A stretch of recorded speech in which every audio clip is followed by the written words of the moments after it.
Welcome all to this edition of CXO, where we talk to people who are making strides in the development of tech and in disrupting different industries and making impact on those industries. Today, we are talking about agritech and how agritech is helping farmers to discover new markets, to increase their revenue, and really making an impact on the community. And to discuss this is a friend of mine. I've known him for donkey years. His name is Andrew Mack, and Andrew Mack is the CEO of Agromovil. Andrew, welcome to the show. Thanks very much, Harry. It's great to see you. Good to see you, man. In Nairobi last year. That was really awesome. Yes. Love your studio. Love your studio. It's beautiful. Thank you, Andrew. So let's talk matters agritech, Andrew, and what you're doing in this space. You know, when I knew you, you were deep into the domain space through ICANN, and then so how did you make that shift from domains into agritech? Well, the domain space and the whole ICANN world was a great experience. It was a lot of fun working with some of the major players in that space. I was fortunate to meet a lot of the real drivers in the space and to rise to be the head of the business constituency at ICANN. It's a world that most people don't know about, the whole policy making part of the internet. But it was a great place to connect. And one of the things that happened as a result of working with ICANN was the chance to really connect with technology policy people and technologists on the continent. So it really expanded my network in Kenya and Uganda and South Africa and Morocco and Nigeria incredibly. I did that for a number of years, as well as the kind of consulting that I had done ever since leaving the World Bank. A lot of it focused on work in Africa with multinationals of different sorts that were looking to try to do more on the ground and to make African markets as they are changing work. And part of what happened was that the ICANN world, the domain world, became something that I had already done for 15 years. And it really opened my eyes to some great opportunities that we saw as a result of just time spent on the ground. As you know, I'm not a new person in the field. I think I started working in Africa in 1986, and Tanzania is my most recent country that I've worked in, which is probably like 32 different countries or something like that on the continent. So the idea for Agromovil actually came out of work on the ground, some of which I got to do through the ICANN world. And from the image that I saw everywhere that I went, these small farmers sitting by the side of the road with big bags of produce that they'd work their hands off to try to get, literally going bad in the hot sun. And so this combination of technology in the ICANN world and in the technology world, and the need felt by these farmers who had absolutely no visibility in the marketplace, who, no one could see them, no one saw what they were producing. You have tremendous losses as a result. Those two sides kind of came together, and it just pulled me in that direction more and more. Okay, oh, that's interesting. So give us paint a picture for us of what Agromovil it really is, and how you're working with people on the ground, just so that we have that picture. So Agromovil is a three-part platform, designed to be very, very simple to connect farmers and supply chains. Okay, 98% of all the small farmers on Earth are outside the data wall. And as you know, there's an awful lot you cannot do if you're outside the data wall, one of which is you can't really work with large supply chains. What we used to call the digital divide, right?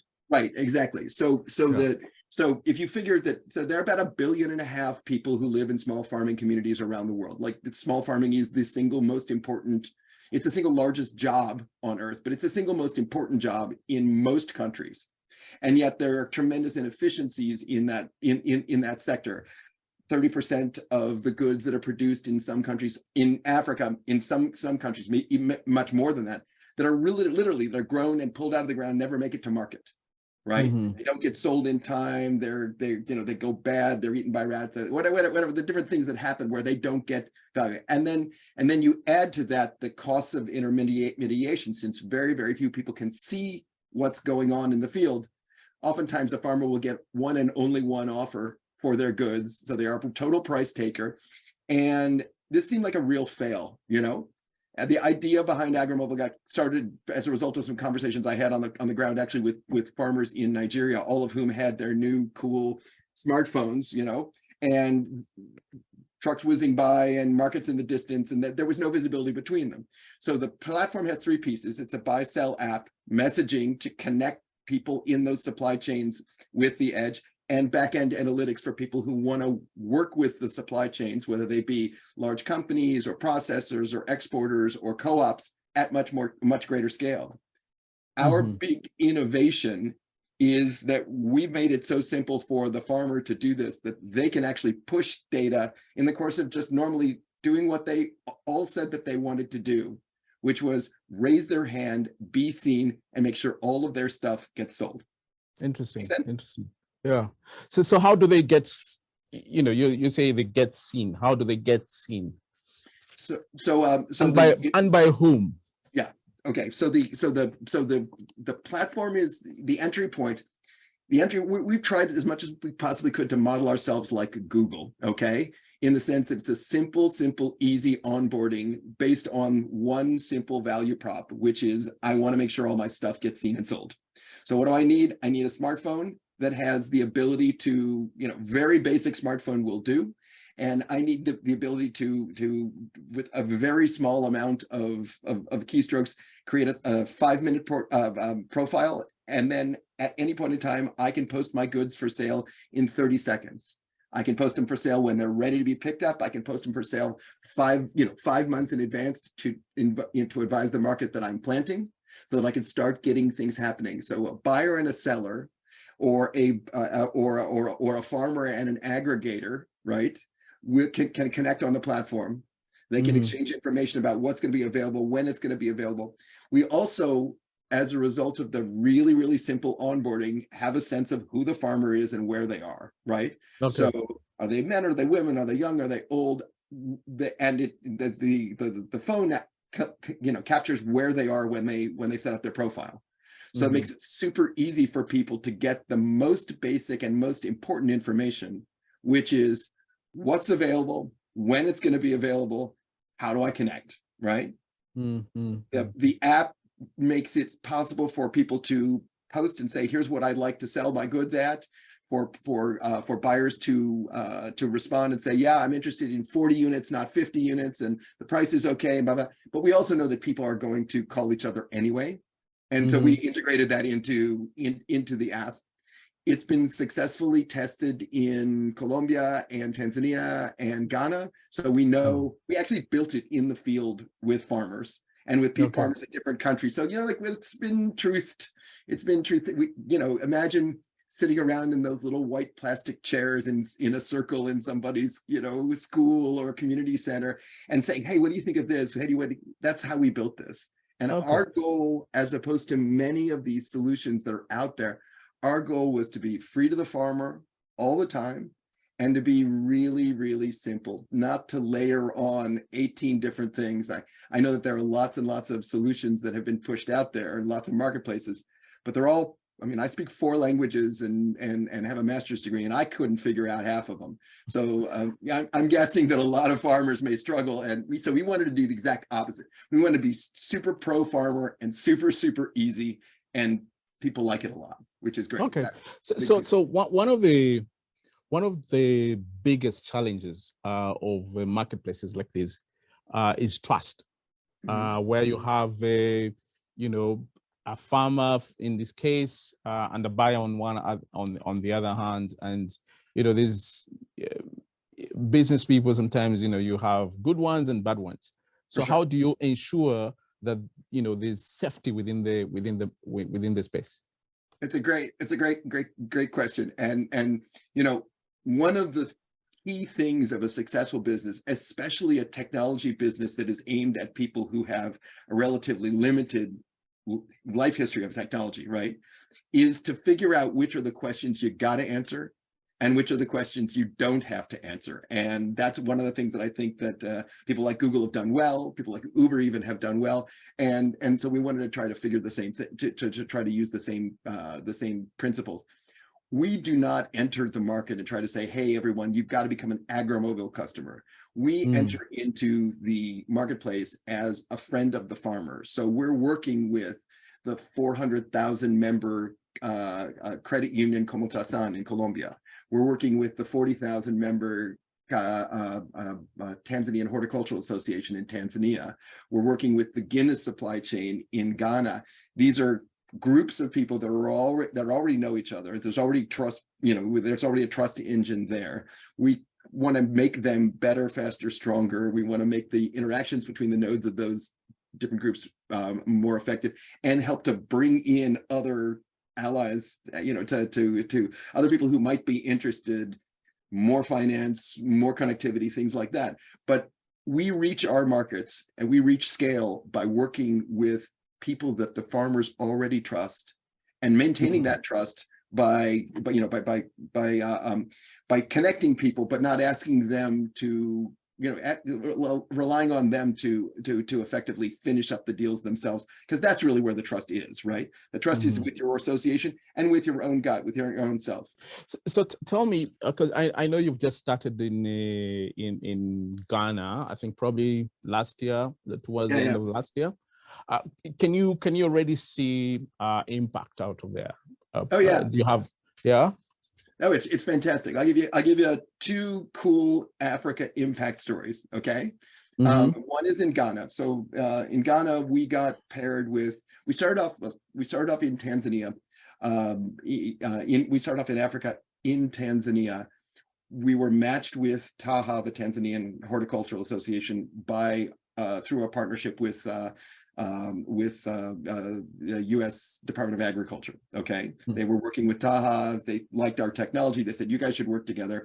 And so we got started working with them. That went well, and so we got additional resources to work in Ghana. And in Ghana, we're working with the Guinness supply chain. So Guinness has 30,000 sorghum farmers that they work with through a series of 20 different aggregators, right? But there's not a lot of data flow within the system, because as with most supply chains, they're kind of relying on data pulled from the center in, right? So Guinness is looking to go out and get as much information as they can. The aggregators are pinging their network to try and get as much information as they can.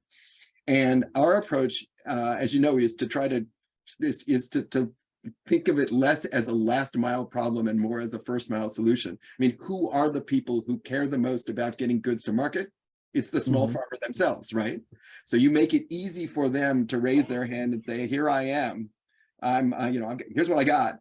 I want to get it picked up. That's a good place to go. So in the case of Ghana, we just started in October of last year, and I was just looking up the statistics. We've already got more than 1,200 tons of goods that have been posted on the platform. So a huge amount of stuff, about a $500,000 worth of deals in the pipeline, which is good considering we literally just started. We were initially trying to pilot with 500 people in their supply chain. Looks like we're going to blow through that number really quickly, and because there's more interest. On the Tanzania side, the Tanzanian Horticultural Association, they have one of their members is a cooperative that exports avocados, and really great guys. And they used Agromovil to find new markets, export markets in India. And part of the sale was, hey, guys in India, we know exactly where all the avocados are going to be. So if you can trust us for a deal for 40 containers of avocados, we'll be able to give you a status update however you like. And it's been great. The amount of money that their avocado farmers they're going to get 50% more money for their avocados than they did last year, which is fabulous. So it's good news for the avocado farmers. And we just found out the other day that they're so excited about it. They made a video that they've sent out to all of their 6,000 members saying, get yourselves on the platform. We want to make sure that we can grow our business, our export business. So it's very exciting. It's, people taking action. So out of the, say for instance, you say the pipeline is close to 500 million in Ghana. In terms of, so there's 1,200 tons. We just started, so there's 1,200 tons already posted on the platform. It's about translates into about $500,000, so $500,000 worth of. So do you have an idea of how much of that will translate into business? Oh yeah, I mean, most of those are going to end up being sold. People are still learning how to complete the transaction, right? So it's like any new technology. You've got the first step is to post, and then the second step is to get that call and response going, and then the third step is to get agreements going, right? And so we've got tens of thousands of deals that have already been done in just a couple of months, and and that includes the holiday period when a lot of things were basically shut down. So we're really, really pleased with the amount of activity already on things. We haven't even lit up the messaging part of the app, which can send out to the edge saying, there are people looking for your stuff. Please post. Please post. So yeah, things are going very, very well in terms of the sale part of it, and also the simplicity part of it. One of the things that we know is we want to learn how to make it possible. How did Uber get big? It didn't get big because you and I got training. It got big because it was simple and obvious, and people could start to explain it to each other. And one of the cool things about Ghana is, even though we're just starting out, more than 20% of the people who are on the platform now are people that we've never met, where they were trained by their lead farmers or their aggregators, or where there was never an Agromovil person anywhere nearby. And so we're already seeing the germs of it being able to spread horizontally really well. And also we've got one of the cool things about it is that the data is comparable across countries. Talk to me about the data, the insights. Yeah. So one of the things that we really wanted to do is we wanted to make it simple to grab information that would be helpful to the farmer and to the supply chain. But also, most data sources about small ag are really slow, right? What's cool about the way that we've done it is that everything updates in real time as farmers post their goods.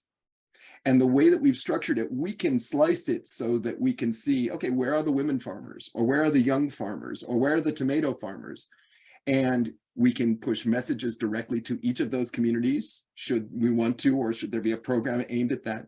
We can also get you market trends. So like, for example, okay, how much do women tomato farmers on the platform typically post at a time? Are they posting the same amount as men? Are they getting the same prices as men? Where are the women tomato farmers? Are we reaching them? Things like that. So what's next?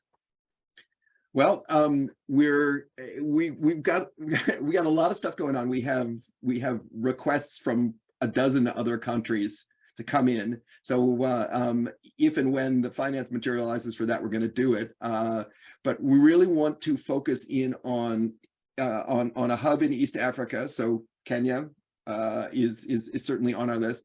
To build out a little bit in West Africa, just to build out across both vertically and horizontally. So vertically, more people in the supply chains that we're already touching, horizontally to include more supply chains, and then more in the region, right?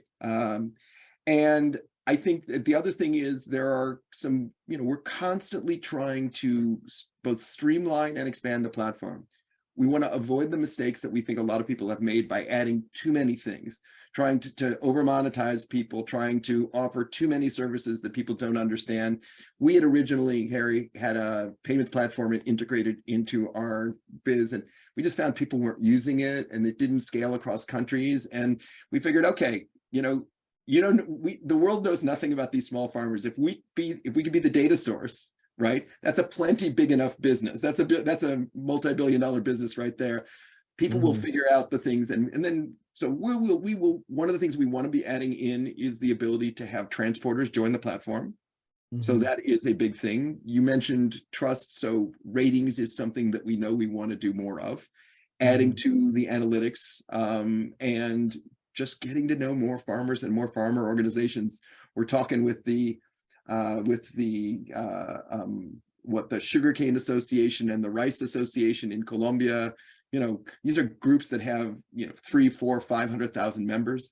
We think we can get to that scale through them relatively nicely, and so we're very excited. We just signed a new agreement with the Colombian Chamber of E-commerce, so we're definitely in that sphere.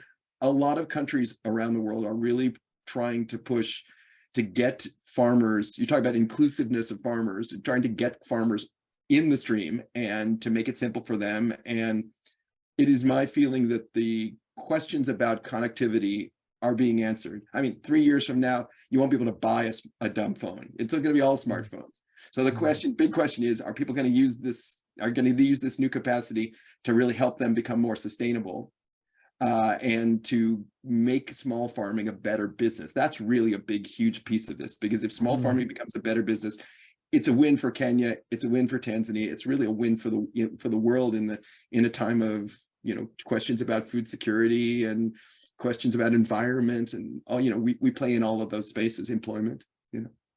Okay, so I've been asking a lot of my guests what they think the big technology will be this year. So what's your big technology for this year? Well, you know, I'm going to go away from, you know, AI and chatbots, because I think everybody talks about that, and I think that that's less interesting for the world, and I'm a little frightened of some of it. I think that there are two big areas where I see incredible opportunities at scale. Okay, one is in batteries, and the other one is in cheap smartphones, because when it comes down to it, that's going to touch so many people. One of the biggest questions that people asked us when we first started out was, yeah, this is great, but do people in the global south, will they ever get smartphones? Will they ever understand all this kind of stuff? And I'm like, of course they will. They already do, right? The question is really more a question of distribution. I do feel that the world has left the dumb phone behind. And so I know you can buy a basic smartphone in Nairobi for less than $50, and probably now less than $25. I want to see if there are, you know, I'd like to see much more of that to get in more hands, and especially in the hands of women who traditionally do a lot of the work but don't have a lot of the phones. So technology in the hands of women, I think that's one of the things that's very much on our list that we think is going to happen. That there's the first technology revolution was mostly for people like you and me, and the next technology revolution, I think, is going to be related to getting more devices and more experience at the edge for women, and I think it's going to be great. I think that's going to change the world. Awesome. So how's your team doing? Oh, we have the best team. You would love them. I mean, we have the best team. I mean your football team. Oh, they're. I'd rather talk about our football team was really good years ago, and let's just say that as with many sporting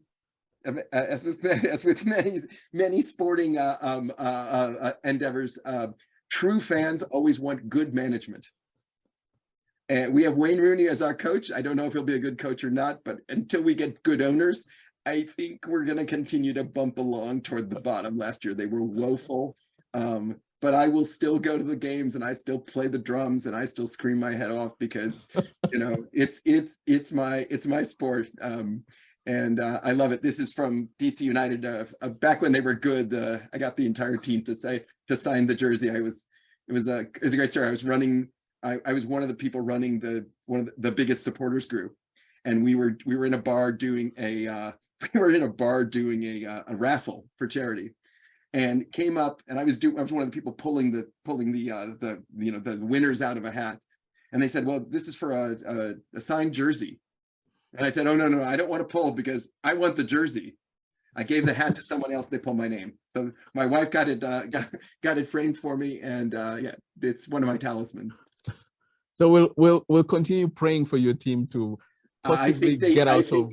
I think they will need it, and we will continue working for Kenya and East Africa in the interim, because I know we can have more impact there for sure.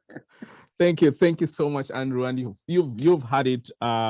You know, Agromovil doing what they do best, which is connecting smallholder farmers to the marketplace, and making a big impact. And these are technology stories that we keep on bringing out here, so that we can see how technology can actually make an impact to the real people. So thank you so much, Andrew, and we wish you all the best with both Agromovil and DC, your team, DC United, yeah. Yeah, DC Magnet. Thank you very much. And that's it from this studio. Thank you, and we'll see you another time. Great talking, Gary. Thanks.